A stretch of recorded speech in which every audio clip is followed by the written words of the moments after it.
What's up, folks? Sega Sonic fan here. Today I want to talk about interesting phenomenon in circuits that I had not come across until pretty recently, known as the power on reset circuit. Power on reset circuit. Now I've been learning about this a lot over the past couple days, and I built a cool kind of test rig here with a circuit I've been designing for a while to show you how it works and what are some of the interesting ideas that are out there, because I've been doing some research on this, and why you might want to use it as well. So let's start with explaining why or what this is and why you would want it. Now, I'm using in this circuit, there is a flip-flop, a D-type flip-flop, a 7474. It's a very common, very old circuit. I'm actually using a newer version of it, which is the SN74LVC2G74. It's the Texas Instruments. There's also an Xperia version. Anyway, old logic. 7474, what does it do? For those that don't know, it is a latching circuit. What that means is, and I'll show you this in practice right now, you plug in your power, and it's hard to see. This is a green LED, right?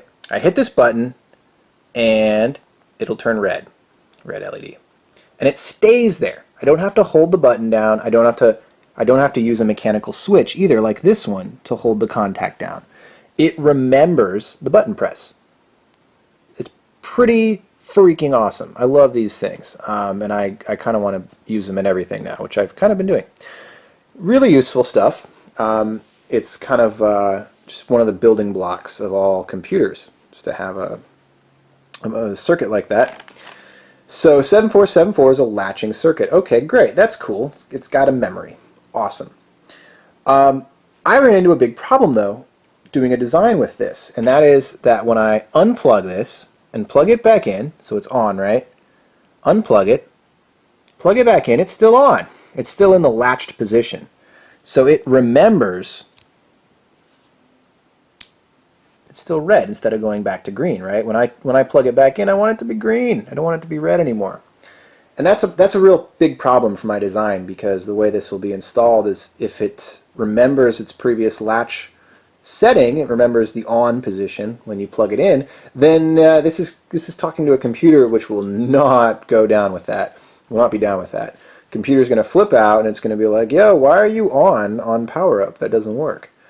And so I was curious about this, because I was like, well, if this is a 7474, it doesn't have non-volatile memory. It doesn't have memory that it stores like an EEPROM or anything like that fancy computers have.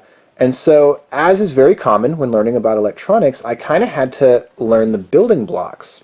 And so I kind of had to go backwards, because we're so used to having, you know, really fancy, complicated computers and Arduinos and MCU microcontrollers and all this stuff that do all these things for us already, that we don't even need to understand them.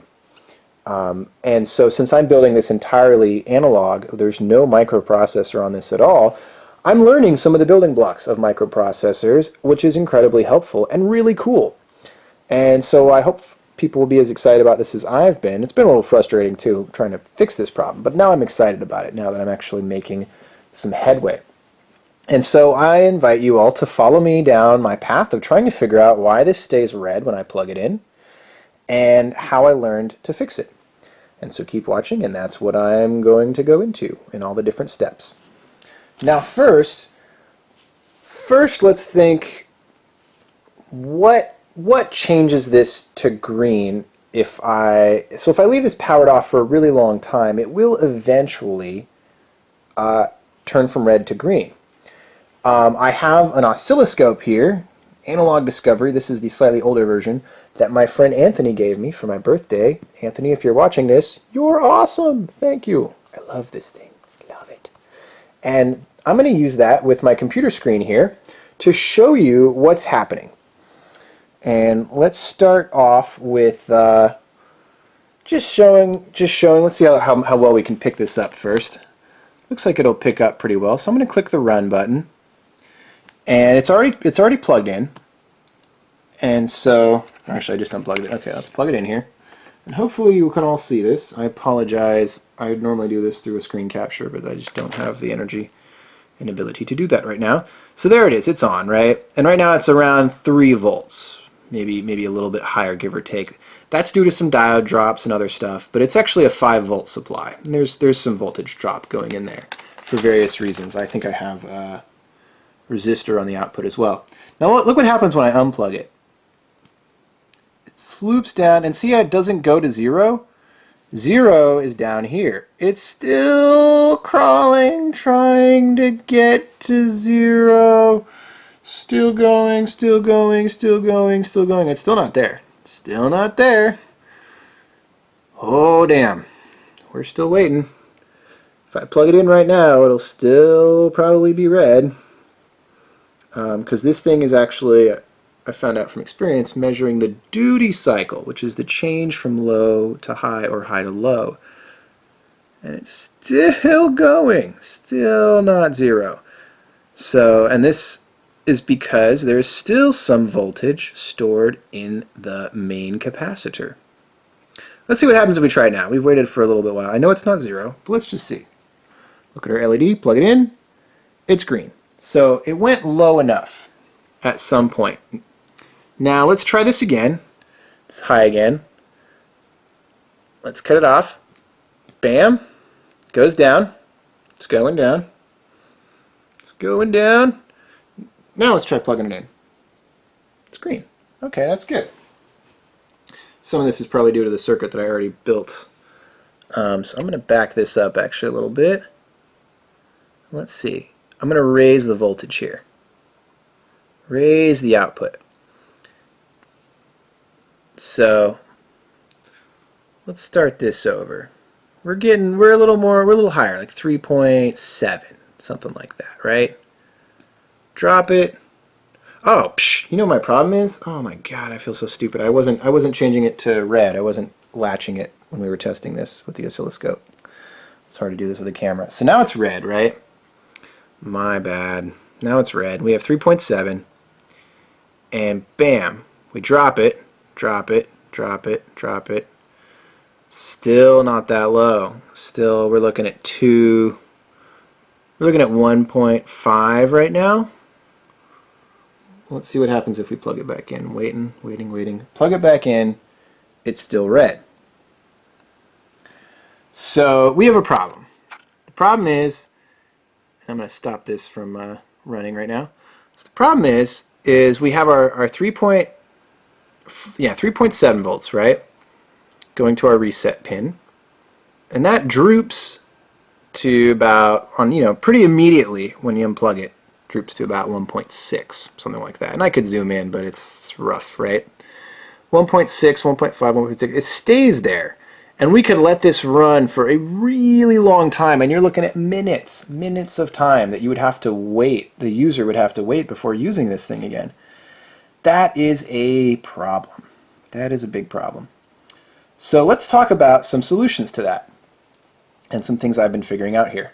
First, let's look at the data sheet.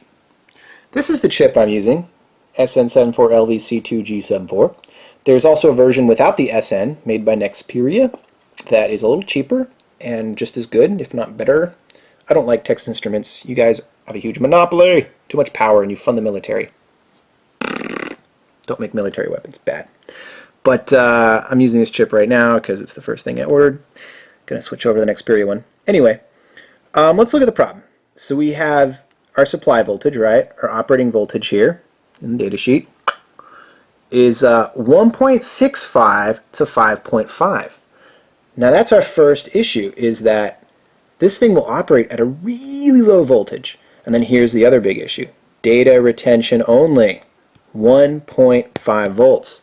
So at 1.5 volts, it essentially has a memory effect. Now it's not actually non-volatile memory. The voltage is just still there. It's still powering the silicon chip. But it would function in the same way. So for, let's say, who knows how long, maybe 3 minutes, 5 minutes, maybe even longer, maybe 10 minutes, this thing will remember its previous setting. And by remember, again, I just mean that the voltage hasn't sagged enough to drop to 0 to reset it. So let's scroll down. Let's see what how a little bit more in the detail on this chip there and how a 7474 works. Just a little bit of overview. This is your truth table, and this is where it all happens. Let there be truth. And so you have a preset, which is active low. That line above it means active low. Clear, which is active low. Your clock signal, your data, and your outputs. And I'll just try to go over this real quick. Your clear and your presets are your startup conditions. It kind of looks for these first, and then it looks at the switch between the D output and the clock signal. And so this little arrow up means a low to high signal. A low to high signal. So on startup, let's say your data is has a pull down or a pull up resistor, or it doesn't actually need one. But let's say your data is low, right? Your clear's high, your preset's high. If your clear is high and your preset is high off the bat, then it's going to be looking for a clock pulse right here. And if you don't have one, it's going to oscillate. If the clock is low, then you get this Q0 and the two Qs have that 0 there. I'm actually not sure what that means. I think I used to know what that means and I forgot. But basically, you get oscillation in the startup. So if the clock is left floating or is unknown, and these are high, you can have some issues. And yeah, I think it means it's the last output. But anyway, the point is that when you start this thing up, and I could be wrong about that, I have to research that actually, but the point is when you start this thing up, you want your clear to be low, because you see what happens here. If clear is low, then the clock signal is irrelevant and the data signal is irrelevant. And if your preset's high, which you should just always just leave it high, and this is low, then you have a set output. You have a set output, and your Q, which is your main output, is going to be low, in which case that's what I want. Vice versa with your pre. So if you're actually wanting to invert your output, if logic low is what's driving your circuit, then you can do it the other way. But clear needs to be low on startup, and that's the problem, is it's not dropping all the way. So when we look at our oscilloscope here, I'm measuring the clear pin, and I should have said that earlier, so I apologize. I'm not great. My first time doing a video like this. Bear with me. But this is the clear pin. It could be VCC. It could be the same. It could be full power. It doesn't make much of a difference if you're not doing a power on reset circuit. And so this is the problem: is your clear pin is 3.7 volts, right? Something like that. And it's drooping, but it's still hovering around 1.5, which is the data retention. So not only does the chip probably still have around 1.5, but the clear pin still has around 1.5. And so it's retaining all the data of the latched output. So how can we fix this? We can fix this with something called a power on reset circuit, which is what I've been talking about, which means that on power up, clear will be low. That's what you want. And then it'll go to high. It'll go from low to high. And that will enable your latching circuit, and it will reset it. So I did some research on this. Here's some tabs I was looking at. There's one really great application note from ST called Simple Circuits for the ST6, which I guess is a microcontroller they've worked on. And it's all about external power on reset circuits. And it's pretty great stuff. I really recommend reading this. Actually, there is an RC network for the reset pin. They show you right there. That's a really, really crude way to do it. Interestingly enough, I'm going to go back to the 7474 data sheet. They have the same thing here. See the clear pin? RC network, resistor, capacitor. They don't tell you that that's what it's for. It's power on reset. And that's why they don't actually give you values for that. But that's what that is. That is a very crude power on reset. And so if I read this to you here, it says the figures 1 and 2 present simple circuits which only provide power on reset. They use an external RC, resistor capacitor, to generate the reset pulse. The time constant of the RC should be long enough to guarantee that the reset pulse is still present until VDD reaches VDD minimum, until your power supply reaches the minimum threshold. These two circuits, however, do not protect against brownout situations where power does not drop to zero. It also does not protect in my situation where there is not a high load on the output, but there is a large capacitor. And I'll go into that in a little bit. And so this is a very crude circuit. 10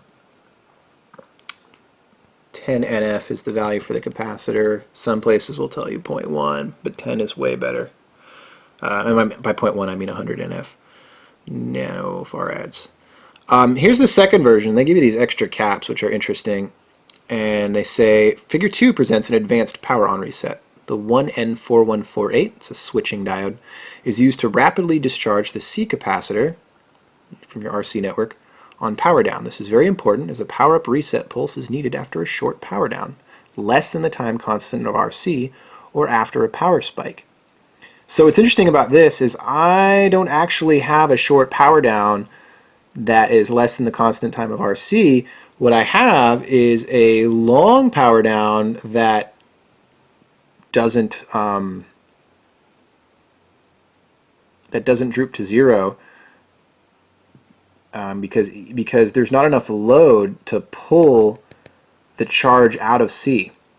This is going to be only effective if you have a resistive load or a capacitive load to pull the charge out of the C capacitor there, which I don't have. My circuit is about less than 10 milliamps. And so the voltage sits there for a long time because I have a 470 microfarad capacitor. So this basic example is going to have limited help for me. So what other options do we have? Well, one sort of solution I tried, which had very limited results, is this knob will show you, I'll show you on the scope actually, that'll be a little bit easier. I built a voltage divider for the clear pin, thinking that, oh, well, as long as it dips below 1.5 in a certain length of time, it'll drop off. So when I turn this knob here, this potentiometer, let's plug it in first, starts off at 3.7. When I turn the potentiometer, you're going to see the voltage drop. Dropping, dropping, dropping, dropping. And so I figured, oh, well, if I start at a lower voltage, chip's still going to work. Still logic high as far as the chip's concerned. But when I cut power, it'll have less of a slope to go down than before. The issue with this, of course, is that the slope is not linear and that it still has a long way to go. But you might actually get some improvement. What I found with this, getting really close to the cutoff though, is that the circuit does look for the duty cycle. So it looks between the change between here and here as whether or not to reset that pin. So it's voltage dependent, but I believe it's also duty cycle dependent. And I could be wrong about that, but that's what my testing seemed to show. So let's drop it here and give it a little bit, give it a little bit. It's still around 1.5. Now it's green. I'm doing this at the same time. So if I hit red, right? So this voltage divider seems to have helped a little bit actually. And now if I plug it in, it's green. So a voltage divider is one way you can do it. If your chip, whatever circuit you're trying to use, if it's a D flip-flop or a microcontroller or whatever with a reset pin, if that reset pin doesn't mind being a lower voltage than VCC to detect, for its threshold of being active, or being inactive, I should say, then this will work. And so in my case, my circuit is 5 volts, but this reset pin is now, 3 volts, a little under 3 volts. And that's okay. That's enough of a difference. What else can you do other than a voltage divider if you want to be really more precise than this, even? Some other examples I had read, and this is a great point. If I look over on my browser here, Maxim Integrated has an online application note called Power On, Reset, and Related Supervisory Functions. And reading this, what's really cool is they mention, and they show the similar thing, right? They take out those two capacitors that ST recommended. So if you look down here, there's these extra two capacitors here. And it says the 200 nanofarad capacitors allow the reset pin level to follow voltage variations that appear on either VDD or ground. So in other words, I believe what it's saying is that those are bypass capacitors if you have kind of a noisy supply that changes at all. And if you look at the Maxim, they leave that out, which is fine. I think it's a little more information than necessary anyway. But what they say in here, see if I can actually find the part. Here it is. Adding a Schmidt trigger can help the former case, but can also contribute to cost, space, and startup issues. So again, I'll read this whole thing. Using a discrete POR, power on reset, created with a resistor and capacitor is a risky proposition. The longer rise and fall times of the output of this type of POR can create problems for some processors, especially those with reset inputs not including a Schmidt trigger or for those with bidirectional reset pins. That's exactly my issue. So I would say this application example is a little bit more informative. They both have actually their pluses and minuses. Adding a Schmidt trigger can help the former case, but can also contribute to cost. So I added a voltage divider, but another option is to add a Schmidt trigger. Why would a Schmidt trigger help? Schmidt trigger is, a type of comparator basically, and I don't have that hooked up and all scoped out to show you, but a Schmidt trigger will give you a much clearer duty cycle, and it will have its own threshold for positive voltage that will result in its cutoff from being either high or low, so you won't get this really long trajectory out there that we had before. Now, there is another way, or as Yoda said, there is another. At the end of Empire Strikes Back, oh yeah. There is another way, though, that we can actually improve our situation. There's at least two other ways, maybe even three, that I have found to improve. So one thing I wanted to point out that I think is really interesting is that this diode right here, and I don't have it all hooked up right now, but I did earlier. This diode right here did not actually help my power off, power on reset issue when it was configured this way. Now the reason for that is this diode, it says, is used to rapidly discharge the C capacitor here, and that's assuming, I believe, that's assuming that when VCC, or VDD is what they use here, when your power line, your voltage input, positive voltage for power, it's assuming that actually drops and doesn't sag for a long time, and so then the C capacitor voltage will discharge to VCC. Now, that's not the case in my situation because my shit sags like nobody's business. Just like cool pants, right? But the hip hop heads out there, I guess my battery's really low. That's kind of a bummer. I should have thought before about this video. I might actually go put this on hold and plug it in for you folks. Yeah, maybe I'll do that. Alright, I'm going to put this on hold for a second. Be right back to plug in my laptop.